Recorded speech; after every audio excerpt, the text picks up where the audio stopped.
Hey everybody, it's Mike from Monkey Fab. Check it out, Sloppy. Getting to work on the manifold. So we got this guy in here. And you guys, I think I've already showed you all this stuff. We staged up the turbos and we put this guy down here and we wrapped that tube with a few plies of cardboard and then used these rods to tack it to the flange to make everything. I need to add the back part of the downturn to meet up with the other side, so I'm just got this bolted on to double check clearances and make sure that I got it all done appropriately, nothing shifted, and also so I can line up the back side and figure out what I need to do between there and there. Yeah, let's get this thing up in the air. We'll get this back side this guy on there and start looking around and seeing where we need to mark this guy up, see if I can trim it up, make it shorter, more compact, all that good stuff. All right, I'm in here looking around and I can't really figure out the turn down piece without the downpipe. So we have shifted focus to the downpipe, of course. The downpipe is, so it's weird, the inner diameter on this turbo isn't really all that big. It comes out and it comes to about 3.5. Then the flange they sell for it is a 4-inch flange, and there's no reason that I can see to use 4-inch. 3.5 should be plenty. 3.5 split to duals should be enough for, if this thing makes 800, I'll be shocked and surprised. No, I won't be too surprised, but that will be like the max that this guy will have, and it's 3.5 inch should do it. I mean, it's going to choke it, but not horribly so. I mean, having it go through all the exhaust piping and out the back, that part is the part that's going to choke it. If you're just running a 3.5 inch hater pipe straight out the back or up, you probably can get away with a 3-inch and be just fine to 800 horsepower.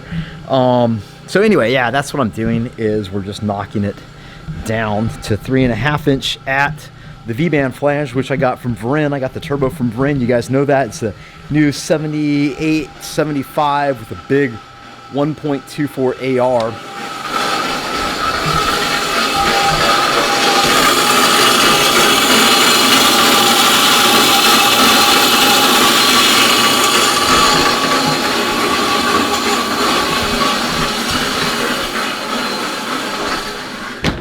And we're getting the little bits cut out for it. You can see that, and you can see at the end of it, it's 3.5 inch piping, and I flared it out a bit to 4-inch, so I can fit it right inside the plan. The plan was to just flare it, nice and smoothly. What I usually do is flare it, and I kind of pull it back as I flare it, so it makes a nice, smooth transition. I do that on all the stuff I sell, but I had a 4-inch die. And I never use it. My friend that works on McLaren's, he needed it all the time, so he was always having to borrow mine. And I said, look, dude, I never use this thing. I'll just sell it to you, and that way you have it. So he had the machine, but just didn't have the die. So now I need the time I needed the die. I don't have it. So what I had to do was make a die work. So I used the biggest one I had. I cut some schedule pipe and kind of slipped it inside the pipe, and then just kind of smashed it out. And that's why you could see it looks like the end looked like it was fabricated by Bob, as opposed to somebody that knew what they're doing. You see that little like ribbed for her pleasure kind of lick going on. Not that bad. It's not going to affect anything. And they do say that perfection is the enemy of good. So I don't want to wait, a week or spend a whole day driving across town to get a die. We'll just make this guy work. So this guy is cut here, and you'll see what it does is it's just going to bolt on. Well, it's not going to bolt on. It's going to weld on to this guy. Yeah, you see we got lots of room there, and then we're going to work it down, kind of down through here, trying to keep it close to the rail and the frame, leaving room for this guy, and then out and back, and all that good stuff. So pause on the manifold, going to the downpipe.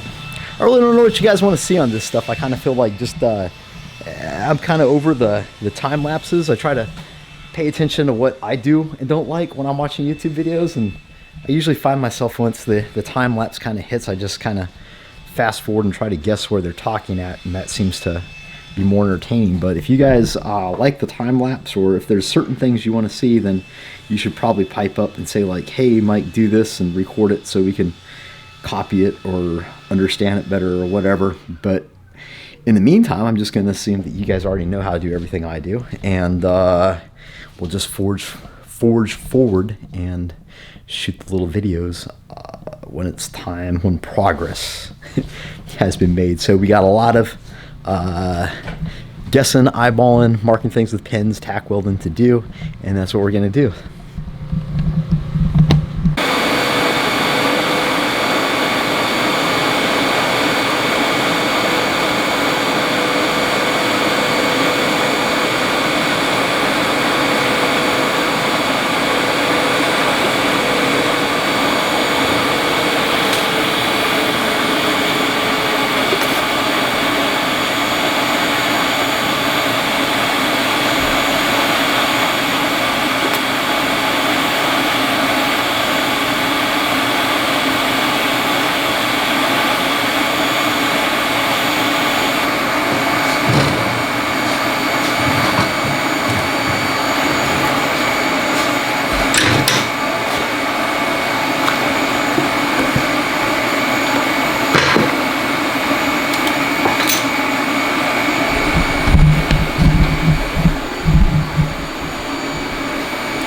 Wow, we are really zoomed in. We are really zoomed in, huh?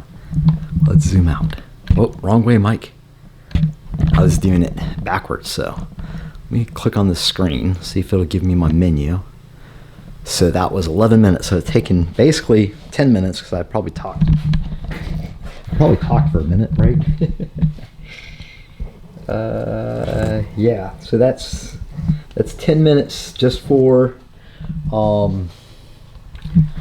one loop around a V-band flange. Actually, I ran a stringer on the inside. I don't know if I did that on camera or not. Probably not, but I did just go through and just quick weldy weld it on the inside. And it warped so bad right off the bat that I said, well, you know what? You might as well just go ahead and weld this guy out, and then surface it on the belt sander so you can create a sealing surface. And yeah, I'll show you guys it. I'll show you guys that, because I know you guys are interested. Here's a bad part. When you use tinfoil on something like that, it tends to it'll arc weld itself to it. That's why I weld on copper, because the copper doesn't tend to stick to things in arc weldy weld. So this guy's got to cool down. Let's do that, and then I'll bring you back and we'll do a quick on the belt sander, and I'll show you how bad that I think it looked like it will. Maybe my table and my copper is just wavy all over the place, but it actually looked like it. We can stop the post flow now, huh? That's argon's expensive. But yeah, let's let it cool off, and then we'll touch it off on the bandsaw. Yeah, we'll just cut the flange off. We'll touch it off on the belt sander and see what we got on the inside there.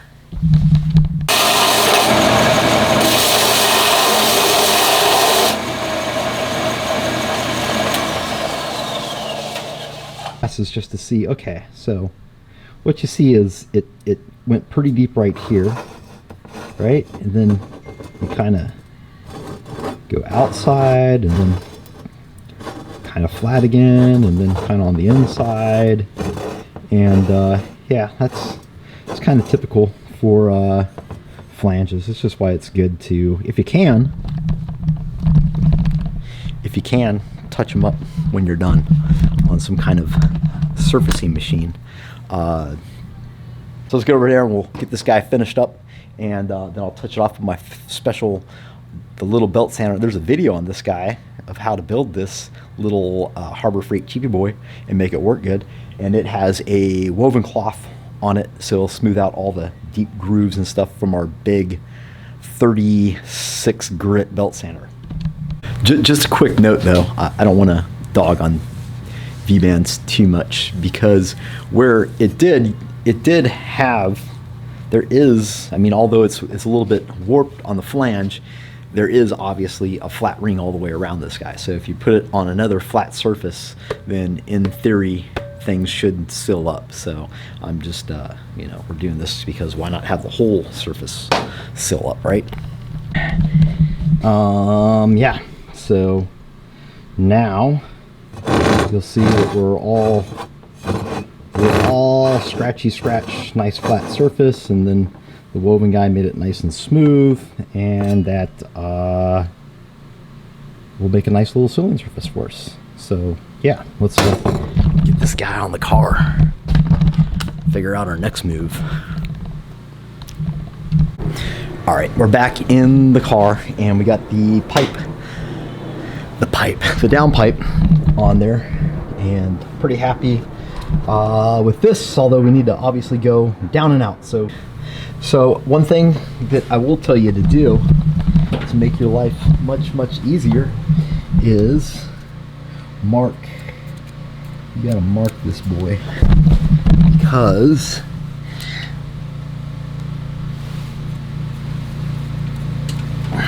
that way when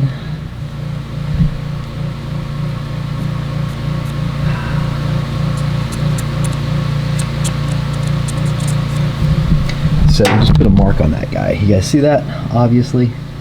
And that way you're going to be taking this thing off and on a million times to tack and weld and whatever, and that way you're, you know, within a half a degree left or right once you put the pipe back in every single time. Every single time.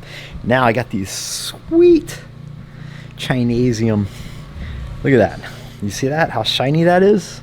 So that will never do, because that'll look seriously silly if we have some polished shit along with some brushed shit. So we're gonna go and run this guy through the brushy brush thingy.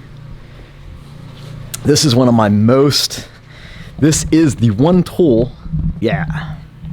All right, so we got these guys, bought these eBay, super cheap, 3.5 inch, made in China.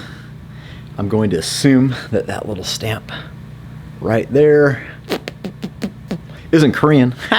This beautiful polished finish is really nice, but we're gonna scuff it all back up so it matches our brush finish. The problem is this thing's gonna scuff it, but it's gonna be shiny as shit probably.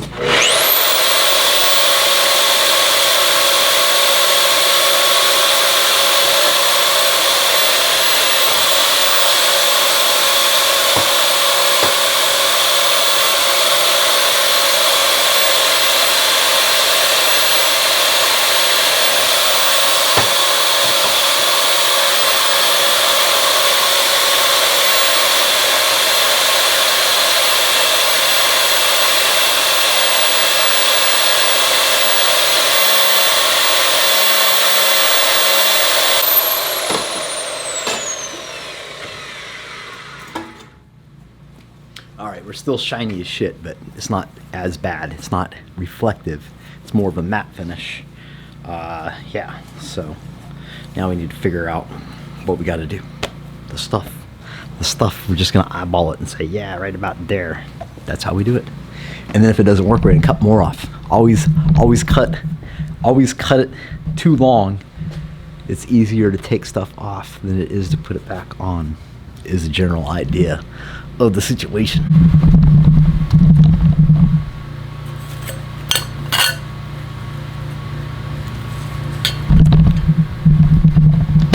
Now, baby, it's time we got back to the basics of love. YouTube filming. Bob doesn't love. He's all grown up. Bob's all grown up. We'll see if we can talk Bob into coming to visit. You remember us, Bob? Remember we rescued from the slaughterhouse? Remember you're going to be shish kebabs? Huh? You like Greek food, Bob? He doesn't care anymore. Bob! Bob! Bob!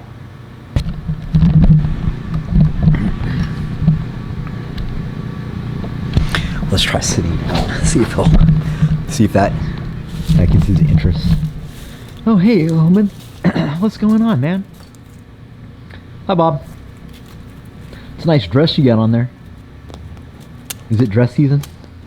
Oh, nice headbutt. Nice headbutt. Nice headbutt, Bob. Oh. Hi, Bob. Well, you're going to have a fantastic mullet come next year, huh? You got a whole summer's growth, a whole year's growth of mulletness going on. The chicks are going to be crazy about you. You're going to be like, man, look at Bob's mullet. He is so fancy. Hit him so fancy now. Okay. He's left me presents. How can you tell if Bob's been there? All right, so yeah, pieces are on. We're doing things. You can't really see very good down there, so yeah, we went back until we got tight, and we kind of went away, so that should leave us plenty of room for that guy. But all that is speculation until we get it up in the air and take a look. So that's what I'm going to do now, is throw it up in the air and see if we can just keep working that pipe down, or if we need to pull it back out and readjust, or whatever. Trial and error. And bow, just like that. It's dark outside. Had to shut the door because all the bugs were coming in because of the light, and I don't like bugs. I don't even like the light. But we got this guy mostly. Let's see if I can use some fancy. Bum, bum. So we got this guy hanging here and going down y'all, cruising down through there, and then going up and under. I'll show you the underside, which is good because now we can finish laying out all that stuff. I just gotta don't have to do anything except I haven't checked it from underneath, so I need to bring it up, check it from underneath, make sure that it's kicking out and straight, and then we'll have our downpipe pretty much done. I need an O2 bung. Obviously need to put an O2 bung on there somewhere. We'll figure that out probably once we get the wiring laid out, and then at the back of it, I'm just going to put a flex coupler on a V-band. So I'm going to put a V-band on that boy, put a flex coupler, one without the inside wiry mesh stuff, and put a V-band on both sides of that. So when it blows up and fails like they always do, I'll just be able to throw it away, weld 2 new V-bands on a new one, bam, put it in there, and that'll be much better than having to cut out huge parts of exhaust. So you can just throw it away, weld on a couple new weld on a couple new V-bands on a new one and put it in, and yay, and then we got something to isolate. I had it just solid all the way back, and I think that's asking a bit much because it's like like a lever, so any movement at the back is gonna add stress on all the joints and all the welds and yada yada yada. Anyway, that'll just break it up, and then from that guy, then we'll just put a Y joint in there, and then we'll sing one off to our dump tube and the other one off to our mufflers and resonator. Everybody's happy. So that's where we're at right now. I'll just jack it up. Actually, I'll show you guys. Let me lift it up and I'll show you guys what it looks like underneath. One of his now and then. Can you guys see it?